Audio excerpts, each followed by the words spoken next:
Hello, everybody. This is Joe the Lawyer, and welcome to another edition of Analog Man Cave. Today, we're talking about changing PCs midstream, whether early on in a game or at some point else in the game. What happens if your players want to do it? What happens if you're a player and you do want to do it? You have to talk to the DM about it.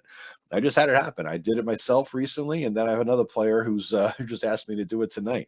Both for the same reason. I was honestly for both of us. I mean, what it came down to, I'm playing in my brother's game, right? And he's doing a reskinned Temple of Elemental Evil, and he's bringing in elements of Ray Feist's first four books in the Midcamia series that we loved when we were kids, the Valaru and all that stuff. And anyway, he just reskinned the temple and changed everything around, and made it interesting in that regard. So I'm looking forward to playing it. So anyway, I'm playing nobody wanted to play a cleric, so I thought I'll play a cleric too. Why not? And it was my second choice because I wanted to try a paladin. So I felt, what the hell? I'm going to play a cleric and a paladin, both of Erroneous, and that fits because I try to keep them separate, personality-wise, drives, goals, this and that. And I was like, this is going to be cool. Okay. It was an interesting thing because sometimes I'd have one person talk, sometimes the other. And it was a good plan, I thought. Like what General said, no plan survives the first encounter with the enemy.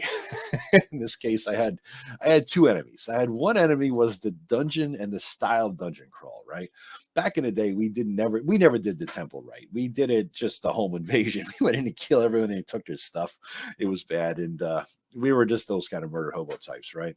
And so we're obviously to play it right. It's an infiltration. It's you're a spy. You might want to take the side of somebody. You might have to commit an evil act. And as we got into the nature of the beast and how this was going, I was like, you know what, this is not going to fit on this level. I can't see, and I know you could do the morally conflicted paladin and yada yada, but Jesus, it's Erroneous and Greyhawk. Erroneous is like the god of chivalry and badassery like that. So lawful good to the extreme, right?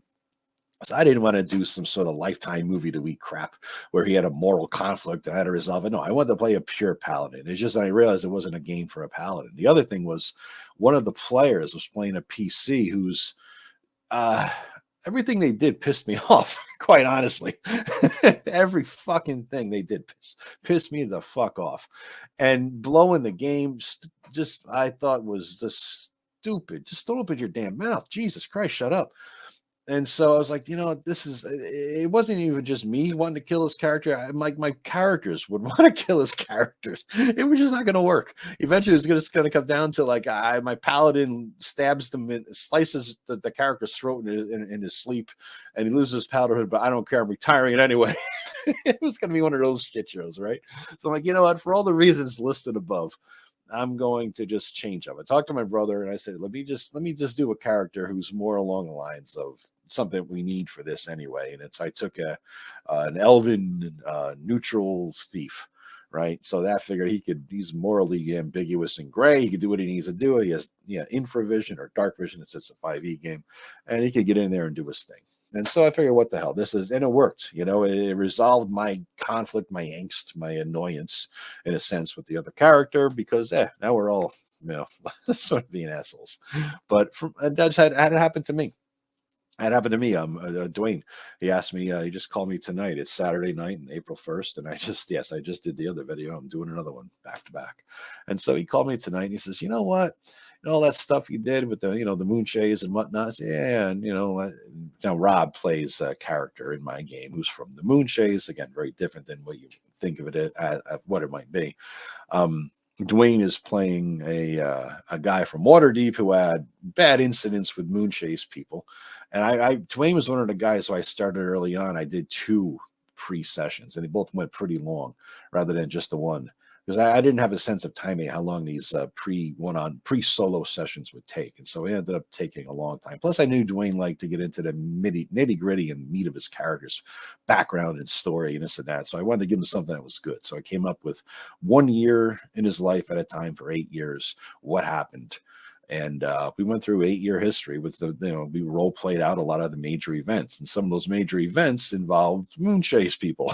One of them, there was an invasion of Cthulhu monsters into town, the deep ones, and one of the Moonshae's assholes knocked his mother over and didn't help her up and kept running. And Dwayne saw it happen, and deep one killed his mother. Another one was his mentor, this thief who was his mentor.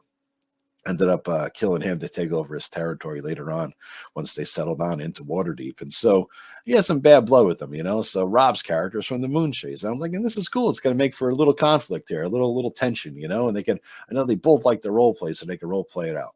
Now, I didn't role play that shit out, which is probably what I should have done ahead of time. I said, let's just get to town. And what I was going to do was a little retcon role play, right? Where we could get together about an hour ahead of the next game, because they're not dicks. Neither of them are dicks. They're not going to, kill each other and ruin the game and somebody's fun, what they want to play.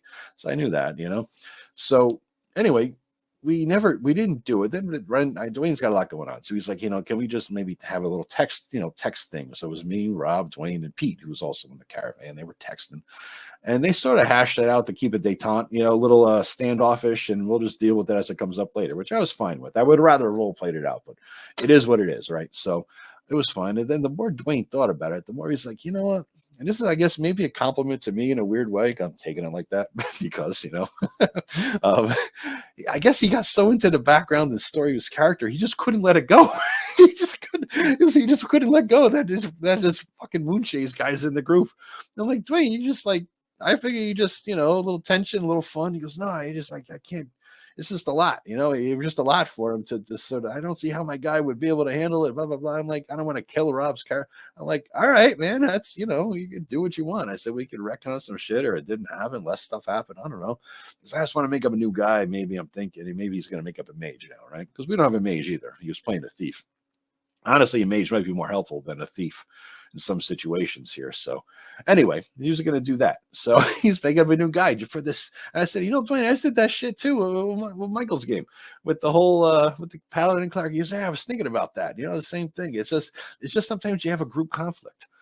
Sometimes the PCs aren't getting along. Maybe the characters aren't getting along, or the players rather. But, sometimes they're just the PCs. They're just not a good fit for the type of campaign or for the group that, you're mixing around with, right? It's like, how are you going to have a paladin with a bunch of murder hobo assassin types, right? It won't work. Things like that. And so I guess because of the deep, 8 or 9 hours of role playing the background of Dwayne's guy, he got so into it, he just couldn't resolve the conflict with the Moonshaes in his head, hating these sons of bitches. And then one of them is in the group.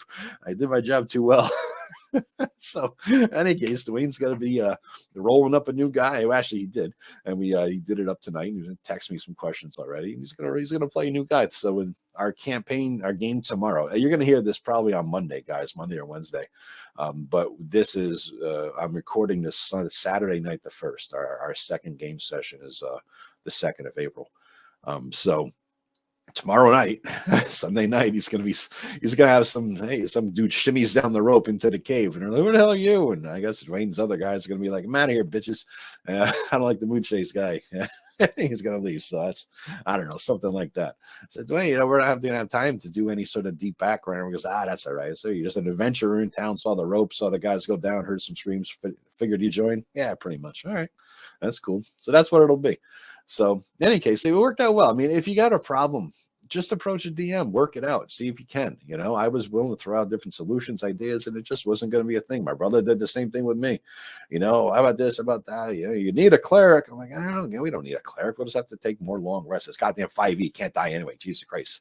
He's using my house rules too, so it makes it harder, but still, holy shit, right? So in any case, that you just talk to the DM, work it out, try to figure it out. But that it happens. It happens. That sort of thing where sometimes it's just not a good fit for the group, for the game, for the campaign, for what you're gonna do. You had a good idea, but it just doesn't gel, doesn't fit. That's fine. It happens. It happens, guys. So don't worry about it. Just work it out. Roll up a new guy, insert him into the group, and for the group, just don't make a big deal about it. Just accept the new guy because you're all there to play D&D. And you're not going to make some big melodrama about the whole thing of where are you and why are you here? I don't know. Just roll with it, man. If you're dealing with mature players, they will, right? If you're all stuck and hung up on bullshit, then they won't. So just, you got to have a good group of mature players and it'll be fine. All right. Anyway, that's my video on changing PCs midstream. Okay, I hope you enjoyed it and all this cool black and white artwork there, guys.